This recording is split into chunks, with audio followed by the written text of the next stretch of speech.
आपकी सुबह की चाय का प्याला और मिडिल ईस्ट में चल रही जंग, क्या आपको इन दोनों के बीच कोई सीधा कनेक्शन नजर आता है? शायद नहीं। लेकिन सच यह है कि हजारों किलोमीटर दूर चल रहे इस ग्लोबल क्राइसिस और प्रशांत महासागर से उठने वाले एल नीलो की वजह से भारत सरकार को एक ऐसा फैसला लेना पड़ा जिसने पूरी दुनिया के शुगर मार्केट्स को सकते में डाल दिया है। नमस्कार, मैं परवेश बामल और दैनिक ट्रिब्यून के आज के एपिसोड में हम बात करेंगे कि क्यों इंडिया के शुगर एक्सपोर्ट्स को बैन कर दिया गया। जानेंगे कि आखिर क्यों सरकार को अचानक चीनी के एक्सपोर्ट पर रोक लगानी पड़ी और कैसे इसका सीधा असर आपकी जेब से लेकर देश के किसानों तक पड़ने वाला है। दरअसल हाल ही में directorate general of foreign trades ने एक अहम नोटिफिकेशन जारी किया। इसके तहत 30 सितंबर 2026 तक भारत से शुगर एक्सपोर्ट्स की पॉलिसी को रिस्ट्रिक्टेड कैटेगरी से हटाकर सीधे प्रोहिबिटेड कैटेगरी में डाल दिया गया है। आसान भाषा में कहें तो भारत से बाहर चीनी भेजने पर सख्त पाबंदी लगा दी गई है। हालांकि एडवांस ऑथराइजेशन स्कीम और यूएस व ईयू को सीएक्सएल और टीआरक्यू कोटा के तहत होने वाला लिमिटेड एक्सपोर्ट को इस बैन से बाहर रखा गया है। लेकिन ओवरऑल दुनिया के दूसरे सबसे बड़े शुगर प्रोड्यूसर ने इंटरनेशनल मार्केट के लिए अपने दरवाजे बंद कर दिए हैं। और अब सवाल यह उठता है कि आखिर सरकार ने इतना बड़ा कदम क्यों उठाया। इसके पीछे तीन मुख्य कारण हैं: क्लाइमेट, जियोपॉलिटिक्स और एनर्जी पॉलिसी।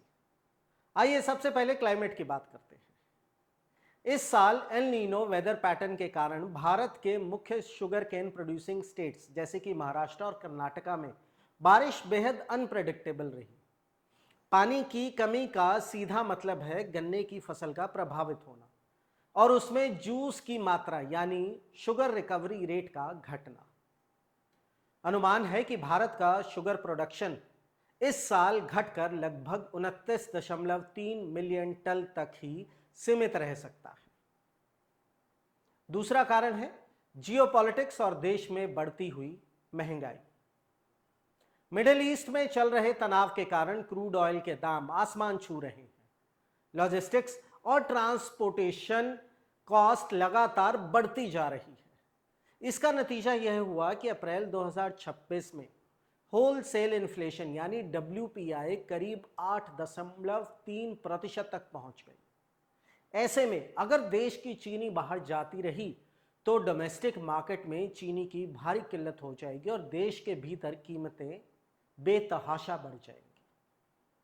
सरकार किसी भी कीमत पर घरेलू बाजार में पैनिक नहीं चाहती। और तीसरा सबसे दिलचस्प कारण है एथेनॉल ब्लेंडिंग टारगेट। भारत सरकार ने पेट्रोल में 20% एथेनॉल ब्लेंडिंग का महत्वाकांक्षी लक्ष्य रखा है। कच्चे तेल के बढ़ते दामों के बीच सरकार भारी मात्रा में गन्ने के रस और बी हैवी मोलेसिस को चीनी बनाने के बजाय एथेनॉल बनाने के लिए डाइवर्ट कर रही है। हालांकि हाल ही में सरकार ने एथेनॉल के लिए शुगर डाइवर्जन पर कुछ सख्त कैपिंग भी लगाई है ताकि देश में खाने वाली चीनी की कमी ना हो। यानी जो गन्ना आपकी चाय मीठी कर सकता था वो अब गाड़ियों का फ्यूल बनने की रेस में है। सरकार के इस कदम से डोमेस्टिक कंज्यूमर यानी आम आदमी को तो फौरी तौर पर राहत मिल सकती है क्योंकि देश में चीनी की सप्लाई बनी रहेगी और कीमतें कंट्रोल में रहेगी। लेकिन शुगर इंडस्ट्री और किसान इस फैसले से बेहद परेशान हैं। West Indian sugar mills association और अन्य एक्सपर्ट्स का मानना है कि एक्सपोर्ट बैन से डोमेस्टिक मार्केट में चीनी के दाम अचानक तेजी से गिर सकते हैं। सुनने में यह आम उपभोक्ता के लिए अच्छा लग सकता है, लेकिन इसका दूसरा पहलू और भी देखने की जरूरत है। जैसे कि शुगर फैक्ट्रीज पर पहले से ही किसानों का करोड़ों रुपए का फेयर एंड रेम्युनेशन प्राइस बकाया है। सिर्फ महाराष्ट्र की मिलों पर ही करीब 1550 करोड़ रुपए का बकाया है। और पूरे देश में किसानों का गन्ना बकाया आंकड़ा लगभग 12,000 करोड़ रुपए के आसपास है। अगर मिलों को इंटरनेशनल मार्केट में अच्छे दाम नहीं मिलेंगे तो वो चीनी बेचकर किसानों का यह पुराना कर्ज और नया एफआरपी कैसे चुकाएंगे। नतीजा, हमारे किसानों की आर्थिक स्थिति और खराब होगी। जैसे ही भारत ने इस कड़े बैन को आगे बढ़ाया, न्यूयॉर्क और लंदन के रॉ शुगर फ्यूचर्स और व्हाइट शुगर फ्यूचर्स में भारी उछाल देखने को मिला। यानी दुनिया भर में चीनी महंगी हो गई है। अब भारत के इस कदम का सीधा आर्थिक फायदा हमारे ग्लोबल राइवल्स यानी ब्राजील और थाईलैंड जैसे देश उठाएंगे, जो इंटरनेशनल मार्केट में भारत की जगह ले रहे हैं।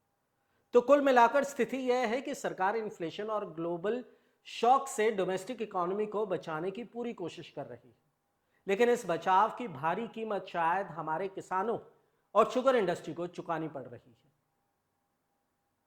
अब मैं सवाल आपके लिए छोड़ता हूं कि क्या आपको लगता है कि देश ने महंगाई को कंट्रोल करने के लिए इस तरह का एक्सपोर्ट बैन लगाना एक सही कदम है, या फिर सरकार को शुगर मिल्स और किसानों की फाइनेंशियल हेल्थ को ध्यान में रखकर कोई बीच का रास्ता निकालना चाहिए था। अपनी राय इस मुद्दे पर कमेंट सेक्शन में जरूर दें। मैं परवेश पामल, दैनिक ट्रिब्यून के लिए, धन्यवाद।